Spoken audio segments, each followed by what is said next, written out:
Assalamualaikum friends, today I will discuss how to fix Gmail app not open problem Android and iOS.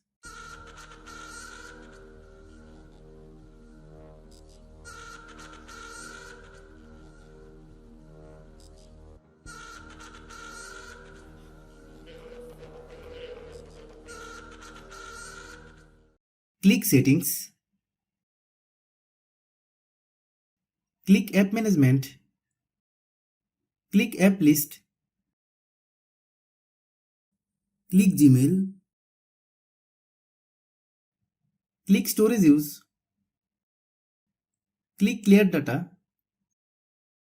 then click OK, click force stop,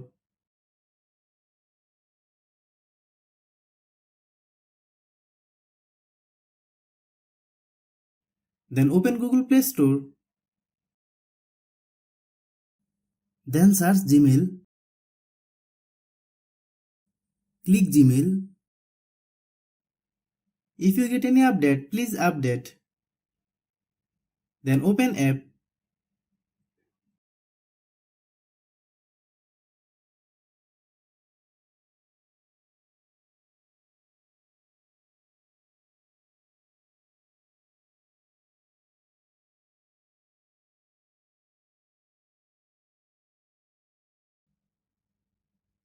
Thanks for watching.